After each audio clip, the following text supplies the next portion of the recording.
بسم اللہ الرحمن الرحیم الحمدللہ رب العالمین والصلاة والسلام علی خاتم النبیین. عالی مرتبت پرنس کریم آغا خان صاحب، محترمہ بیگم آغا خان صاحبہ، گورنر سندھ جناب جنرل احسن عباسی صاحب، وزراء کرام، سفراء کرام، معزز مہمانان گرامی اور خواتین و حضرات، السلام علیکم. جناب شہزادہ کریم آغا خان کی پاکستان میں آمد ہمیشہ ایک یادگار واقعہ ہوتا ہے جس پر ہم دلی مسرت اور فخر محسوس کرتے ہیں. لیکن اس مرتبہ ان کی تشریف آوری کہیں زیادہ اہمیت کی حامل ہے، کیونکہ اس دفعہ وہ سلور جوبلی کی تقریبات کے سلسلے میں تشریف لائے ہیں اور خوشی کے اس موقع پر آغا خان یونیورسٹی کا چارٹر بھی پیش کیا جا رہا ہے. یہ حسن اتفاق کوئی معمولی حسن اتفاق نہیں، یہ ایک یادگار موقع ہے جو انشاءاللہ تاریخ کا ایک تابناک باب بنے گا. دوہری خوشی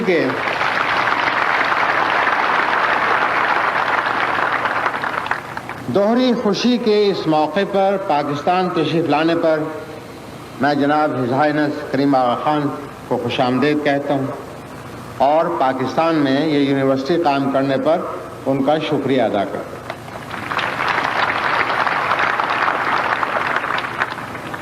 آغا خان خاندان کی عظیم الشان خدمات کو ہم اہل پاکستان ہی نہیں پوری دنیا جانتی اور ان کا بڑے احترام اور تشکر کے ساتھ اعتراف کیا جاتا ہے.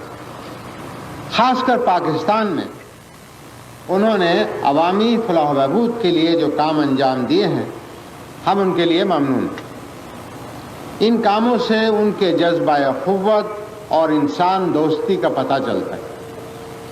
لیکن میں سمجھتا ہوں کہ جس کار خیر کی آج ابتدا ہو رہی ہے اس کے اثرات سب سے زیادہ دور رس ہوں گے. اس یونیورسٹی کا قیام ایک اہم اسلامی تقاضے کو بھی پورا کرتا ہے، کیونکہ دوسرے مذاہب کے برعکس اسلام واحد دین ہے جو حصول علم کو محض ایک سماجی حق ہی نہیں بلکہ اسے مسلمان مردوں اور عورتوں کے لیے فرض قرار دیتا ہے اور قرآن حکیم میں بار بار علم کی فضیلت واضح کرتا ہے. اس ضمن میں 750 قرآنی آیتیں ایسی ہیں جو ارض و سماوات پر فکر، مظاہر قدرت پر غور اور سائنسی علوم کے بارے میں تحقیق و تجسس کی دعوت دیتی.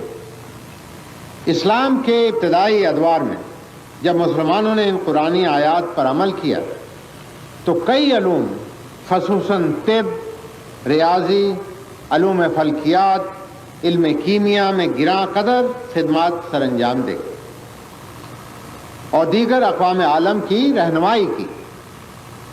آج یہ سب ماضی کا حصہ بن کر رہ گیا. موجودہ دور میں متعدد مسلمان مفکرین نے اس خیال کا اظہار کیا اور میں ان سے اتفاق کرتا ہوں کہ اسلامی امہ کے زوال کی اہم وجہ یہ تھی کہ اسلامی ممالک نے تحقیق و تصنیف، غور و فکر اور رموز علم کو نظر انداز کر دیا. نتیجتاً آج ہم تعلیم اور ٹیکنالوجی کے تقریباً ہر قابل ذکر شعبے میں دوسروں کے دستے نگر. لہذا وقت کی اہم ترین ضرورت یہ ہے کہ اگر ہم نے عزت و احترام کے ساتھ زندہ رہنا ہے اور اپنے پاؤں پر کھڑا ہونا ہے تو ہمیں سب سے زیادہ توجہ سائنس اور ٹیکنالوجی پر دینا ہوگی تاکہ ہم دوسروں کے عقلی، سماجی اور مادی غلبے سے نجات حاصل کر سکیں. مہمان عزیز وقار، اس اہم ذمہ داری کو پورا کرنے کے لیے اسلامی ممالک میں نئی یونیورسٹیوں کے قیام اور موجودہ یونیورسٹیوں میں تحقیق و تصنیف کے شعبوں کو اثر نو تنظیم اشد ضروری، تاکہ وہ ماضی کی اعلیٰ روایات کے مطابق دور حاضر میں بھی ایک مؤثر اور فیصلہ کن کردار ادا کر سکے۔ آج کل صورتحال یہ ہے کہ پاکستان سمیت اکثر اسلامی ممالک کی یونیورسٹیاں درآمد شدہ فکر و عمل کے روایتی ذخیرے پر اکتفا کرتی اور ان کے رجحانات کو اپنانا باعث فخر سمجھتے۔ میرے خیال میں اس سوچ کو بدلنے اور نئے تقاضوں کے مطابق نئے انتظامات کرنے کی ضرورت ہے۔ اس پس منظر میں جب میں پاکستان کے ماضی اور حال پر نظر ڈالتا ہوں تو مجھے خوشی اور افسوس کے ملے ہوئے تاثرات ملتے ہیں۔ خوشی اس لحاظ سے کہ سن 1947 کے مقابلے میں آج کل ہمارے ہاں تعلیمی سہولتیں کہیں زیادہ ہیں اور ملک میں اب 2 کی بجائے اللہ تعالیٰ کے فضل و کرم سے 19 یونیورسٹیاں کام کر رہی ہیں۔ لیکن افسوس کا مقام یہ ہے کہ یہ یونیورسٹیاں معمول یعنی روٹین کی ضروریات پورا کرنے سے آگے نہیں بڑھ سکتی۔ مجھے اس بات کا احساس ہے کہ اس میں مالی مشکلات، لیبارٹریوں کے فقدان، عمارات کی کمی اور دیگر کئی عوامل کا بہت دخل ہے، لیکن میں سمجھتا ہوں کہ ہماری ناکامی یا پسماندگی کی اصل وجہ مادی وسائل کے بجائے ہمارا ذہنی رویہ ہے۔ ہم وہ ذہن، وہ جذبہ، وہ لگن پیدا نہیں کر سکے جو مومن کو بے تیغ لڑنے پر بھی آمادہ کر دیتا ہے۔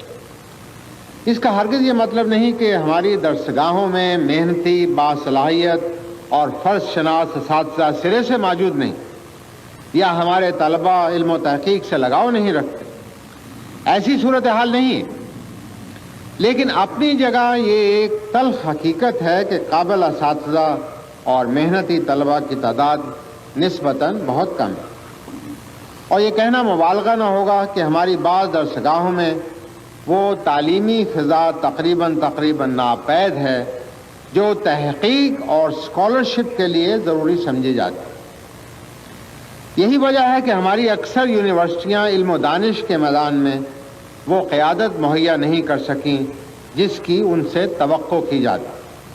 مثلاً پچھلے 3-4 برسوں میں میں نے خود کئی اہم قومی مسائل کے بارے میں اپنی یونیورسٹیوں کے سربراہوں کو خط لکھے اور ان سے رائے طلب کی، لیکن مجھے آج تک ان کا کوئی مثبت جواب نہیں ملا۔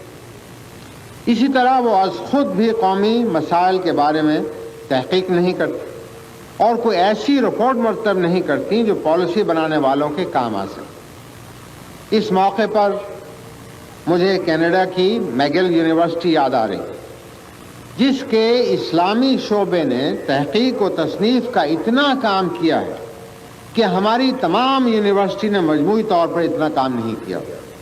یونیورسٹیوں کی یہ کارکردگی ہر لحاظ سے افسوسناک ہے۔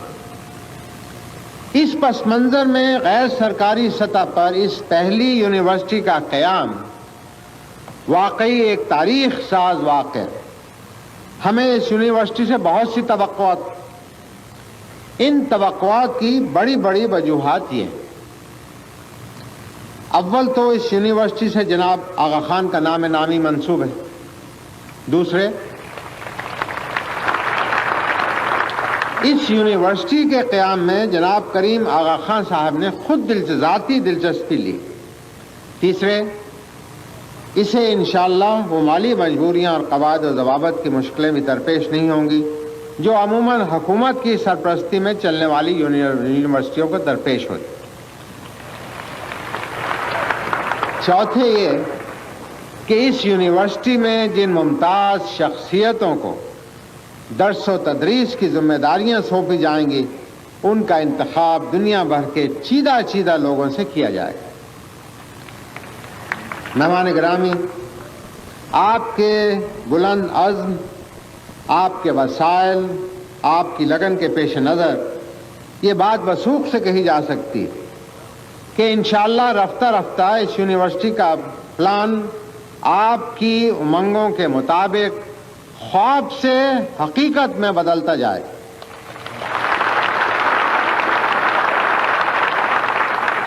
اور یہ یونیورسٹی نہ صرف پاکستان میں اس سے وابستہ توقعات پر پوری اترے گی بلکہ پورے عالم اسلام میں قابل رشک یونیورسٹی ثابت ہوگی.